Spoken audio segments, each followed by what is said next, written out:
Good evening.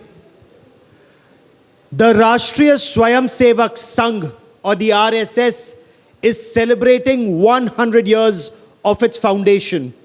The RSS was set up, it was founded in 1927 by Dr. Keshav Baliram Hedgewar.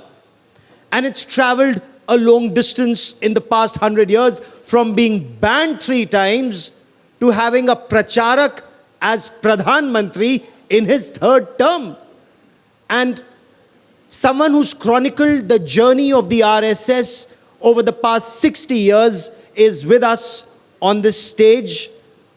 Professor Walter Andersen is, until very recently, was a professor at the Johns Hopkins University. He's been with the State Department in the United States for 30 years. He's taught at the Tungji University in Shanghai.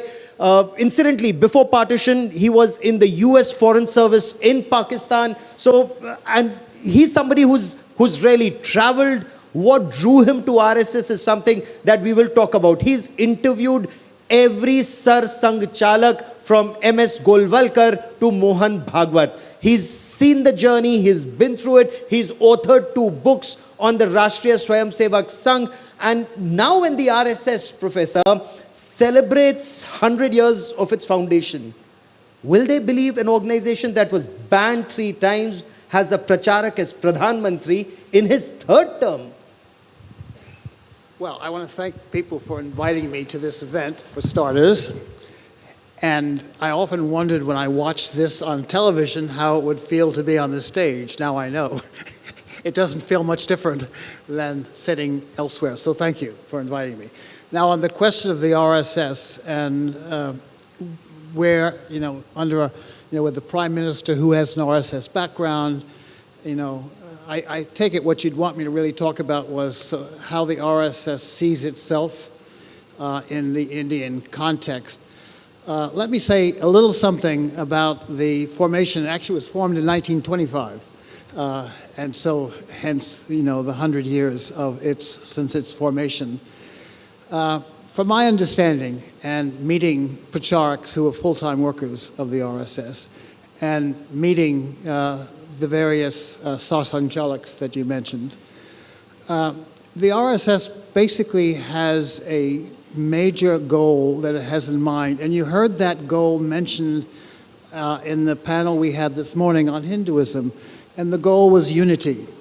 In a country as complex as this one, with all the languages that are spoken here in India, with a very complex caste system, with a class system that's emerging, how can you hold all of this together? That has always been the objective of the RSS. Initially, it was to create a cadre of young men. Later, it developed a women's equivalent, the Rashtriya Swayamsevak Sangh. So young men and women who would be motivated to bring about the independence of India. Now, to get to the topic of this conversation is its relationship to the government. It had basically, in the beginning, a rather tense relationship with the government, primarily because of a problem it had with the first Prime Minister, but there were other reasons as well. Obviously, since the emergence of the Bharatiya Janata Party, it has had a much more favorable relationship with the government.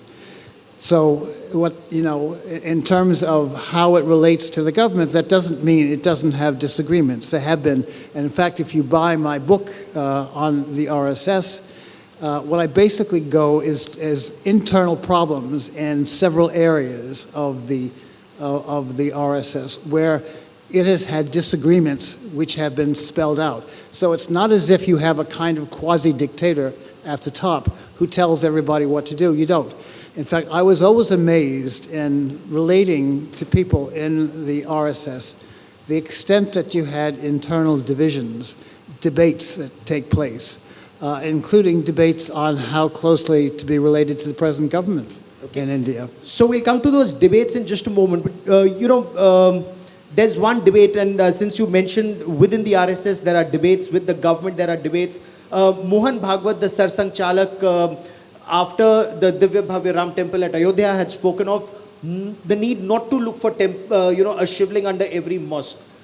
Within shakhas, and since you've interacted with a lot of RSS people, is everyone on the same page there, or are there some who think that this is civilizational justice that they seek? And does the RSS, does the decision making go top down, or is there some kind of an opinion that's sought from shakhas across the country? Well, in terms of this particular view that he's expressed, there is division. I haven't, in interviewing for my various topics, because there were 7 topics I cover in the book, there wasn't a single one of them where there wasn't some kind of internal debate on the topic. Now, it helps one side or the other if the head of the RSS, the Sar Sangchalak, comes down on one side or the other. It tends to skew the debate in a particular area.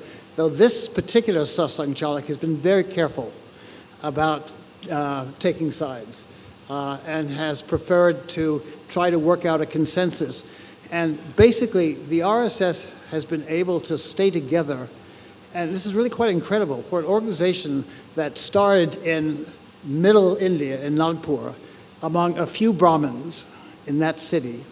It has expanded into something I don't think its founders would have considered to be, a realistic possibility for the future.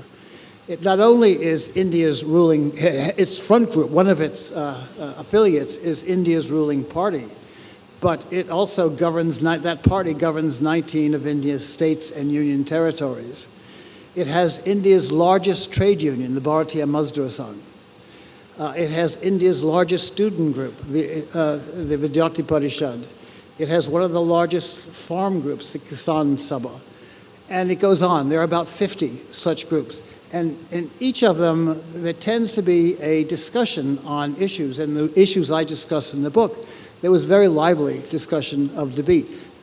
But once a decision has been made, they're quite firm that they then should then follow the decision of the leadership and the collective sentiment of the RSS.